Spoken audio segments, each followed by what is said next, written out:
Viewers, very warm welcome to another episode of V News English program Perspectives, in which we bring before you some of the most insightful and interesting analysis of some of the most significant developments affecting the world, region, and Pakistan. A topic which has not been discussed much, but is in the eye of a storm in Pakistan, is the issue of religious education.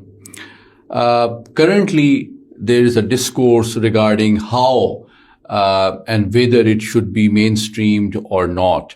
So, in order to understand various dimensions of religious education, its global trends, its historic origins, the current trajectories, and the future projections, we are joined together by one of the leading experts on the subject, Dr. Khuram Iqbal.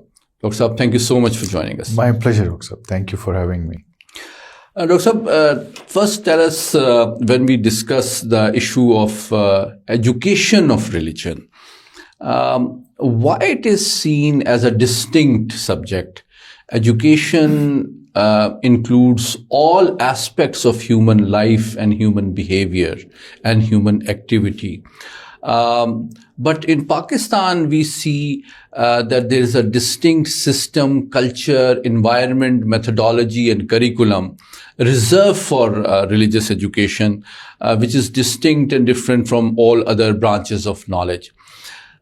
Please share your perspective on how the world views it for the benefit of our audience. Is it similar in case of other countries, whether all religious subjects are taught distinctly in a separate, dedicated education system, or it is considered just another subject? Well, when we talk about the Muslim world and religious education, it is not only peculiar to Pakistan, where religious education is treated differently from mainstream education. You take example of any Muslim majority country, whether it's Indonesia, Saudi Arabia, or Turkey, or Egypt, including India, where there's a significant proportion of population belongs to the Muslim religion. The religious stream has always been treated differently because it has come to be believed quite recently that the religious education deals with a different spectrum that the modern education perhaps does not touch upon. But that has not been the case historically, because if you look at the evolution of this religious education in the Islamic world has dealt with both spectrums of life here and hereafter. Religious education and the seminaries which imparted religious education in the Muslim world in the early years, they were symbols of modernity, progressive thought, tolerance. And this was evident when you look at the religious madaris, let's say during the Umayya Dor, and then followed by the Abbasids Caliphate, when the Muslim religious institutions, they dealt with both the revealed sciences and the rational sciences. And when Halaku Khan invaded and destroyed Baitul Hikmah in 1258, the hundreds and thousands of books that he burned did not only belong to the revealed sciences, rather a majority of those books, they belong to other disciplines, including mathematics, geography, astronomy. So Baitul Hikmah at that time was a base of both the religious and modern streams of knowledge. the translation center that operated within Baitul Hikmah was known for translating the Greek wisdom into Arabic that led to the Muslim Renaissance. So that was the scale in terms of knowledge production that the Muslim Madaris had at that time. But why Muslim Madaris came to be seen just only as the foundation or as the center of religious education, only restricting their role only to the revealed sciences, I think that's a colonial product. And the 100 years of colonization experience in the Muslim world, including India, Pakistan, Indonesia, they basically imposed a role on the religious seminaries, which unfortunately the religious seminaries gladly accepted. I want you to expand on this very important point that you made, that the original heritage of religious seminaries in the Muslim world takes pride in the diversity and innovation and tolerance and interest in all branches of knowledge. Whether we talk about Central Asian tradition, we talk about the Spanish tradition, we talk about prestigious institutions like Jamiatul Al-Azhar. You hardly find any place where the temporal knowledge is segregated from the spiritual knowledge. And you also study several leading authorities of Muslim scholarship like Avicenna, Ibn Rushd, and so many. They did not restrict themselves to the spiritual side of human life, but also made substantive and timeless contributions towards medical science, towards management science, and so many other, including philosophy as well. I recall in one of the encyclopedias of Islamic philosophy edited by Sayyid Hussain Nasr, published by Routledge Publishers, you come across such fascinating diversity of the glorious Muslim intellectual tradition. So why and how did this concept of religious seminaries teaching only the jurisprudence or the rituals emerge, and why did the Muslim community accept it? Well, it can be related to the legacy of the colonial rule, as I have just mentioned in my initial response. When we talk precisely about the Indian subcontinent, when the Britishers came to this part of the world, they replaced the old educational system in this part with a new education system, replacing the medium of instructions, replacing Persian with English. So in doing so, they made millions of Muslims living in this part of the world redundant, irrelevant to the modern needs. That was intentional because that served the divide and rule policy of the Brits, because even at the peak of their power, there were few thousand Brits who were physically present there, but with the mere presence of few thousand, they managed to rule a continent or a subcontinent of the size of India, Pakistan, and Bangladesh for roughly 300 years. That was mainly due to manipulation of the communal fault lines in this part of the world. Therefore, when they choose to patronize the religious seminaries, they sought to divide the communities in this region along the communal lines. So they imposed a role on the religious seminary that was not really what it used to be before the Brits came to this part of the world. So there was a clear segregation which was introduced, that the religious seminaries would largely deal with the revealed sciences. So therefore, a major chunk of the Muslim population was left behind in the race for progress, and that vacuum which was created because of this conscious policy of the British government back then, it was later then filled by likes of Sir Syed Ahmad Khan, who sought to to create this Aligarh system of education that sought to, bridge this gap between the modernity and the education being taught in the seminaries there. So I think Sir Syed Ahmad Khan presented that alternative views that helped Muslim regain some sort of relevance and prominence during the British era. So when you identify two parallel streams of education within the Muslim community, one belonging to the religious seminaries, one to the mainstream formal Western model of Aligarh University, what was the nature of relationship with these institutions with the state? Were their methodology, content, narrative, and culture seen as a threat to the state, a challenge to the state, or were they sort of tolerated or supported? Well, as long as these religious seminaries, whether belonging to the Muslims or the Christians or the Sikhs or the Hindus, as long as they played with the communal tensions, British had no issue with them, and they continued to tolerate these religious seminaries. In some case, they patronized them as well, because of course it complemented this policy of the divide and rule. But when it comes to the parallel system that was introduced by Sir Syed Ahmad Khan and many such scholars, the British authorities, they extended a lot of patronage for those colleges which were established in different parts of India and Pakistan. But there was one problem with that particular policy that we still continue to, pay the price in Pakistan. The Societies Registration Act, which has been used to register Islamic seminaries until recently, was actually introduced by the Brits. And that in was 1860. in 1860, perhaps. And the intent was to treat these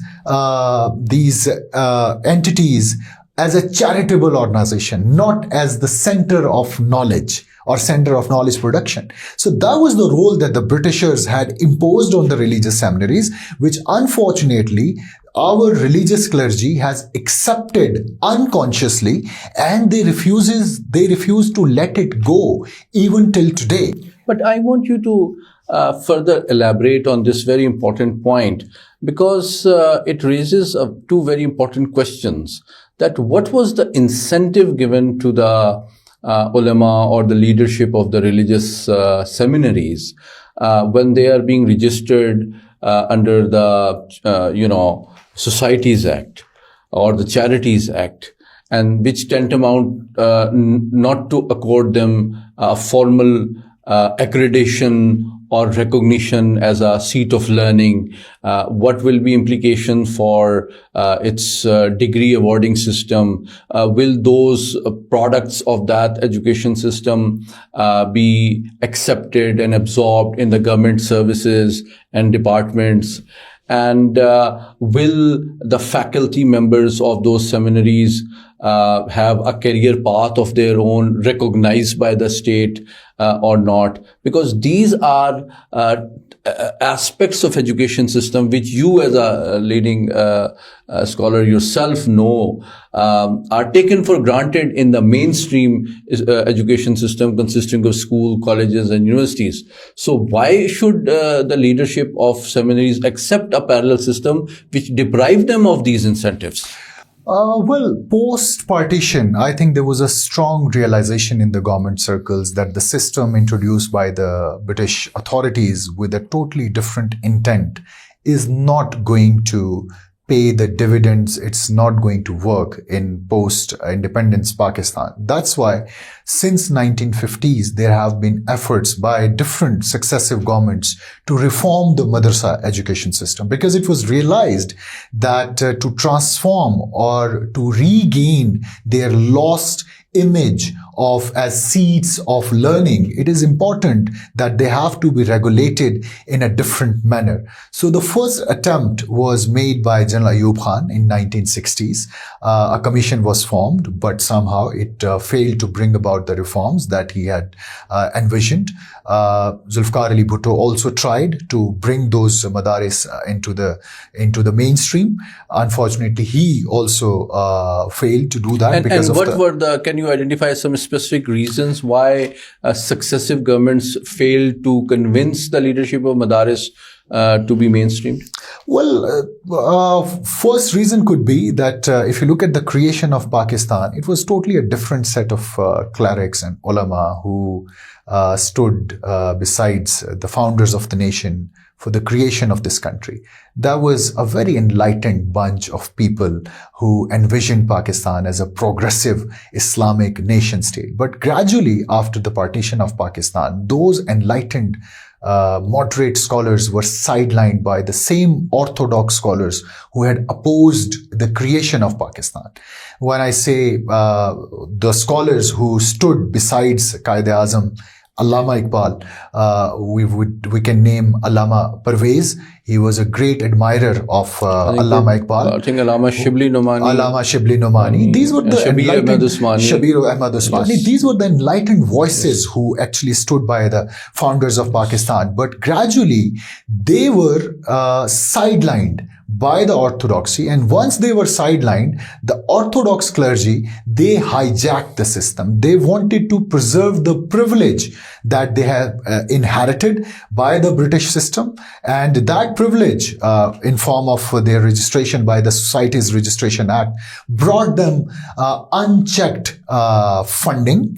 That brought them a lot of control, unchecked by the state. So they never wanted to lose that control over their freedom to maneuver. They never wanted to lose that control over the sources of finance, because in one way, that unchecked control of the orthodox clergy on the religious seminaries in Pakistan also complemented their political motivation, because the madrasa students have historically been used by the orthodox clergy in Pakistan as their street power.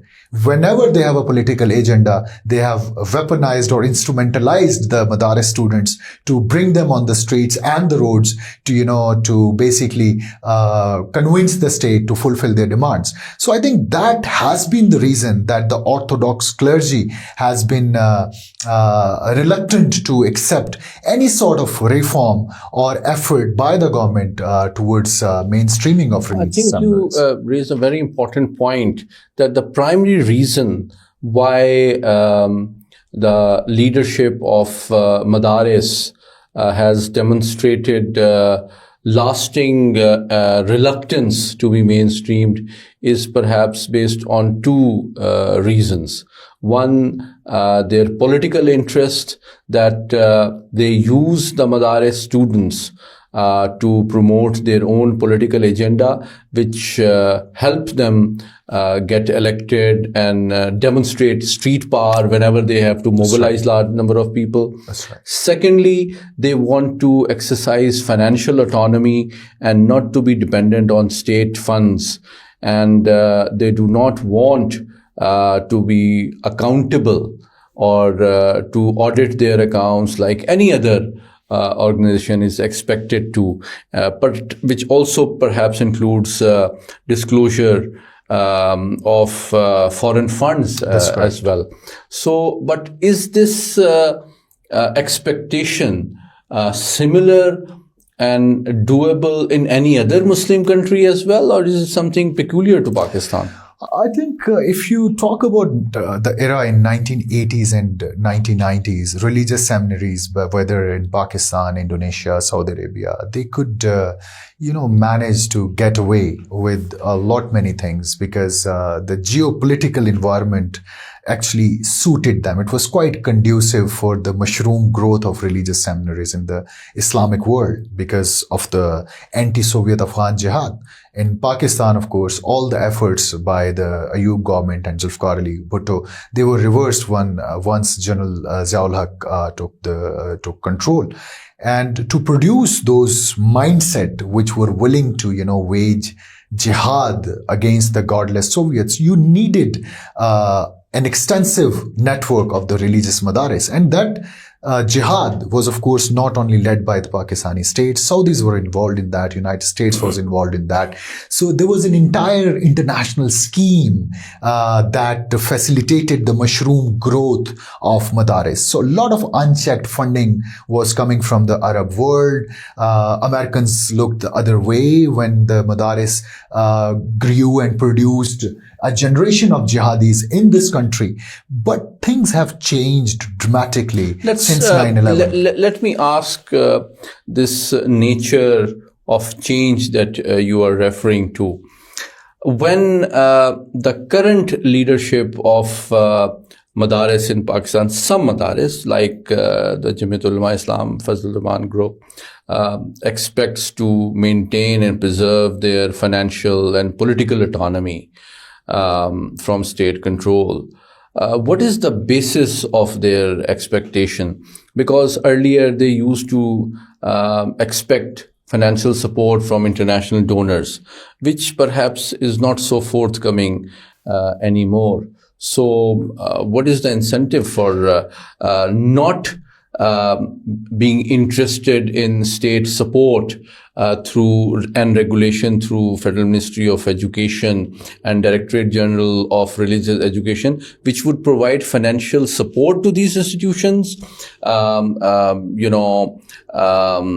salaries to their faculty, scholarships to their students, and curriculum support as well?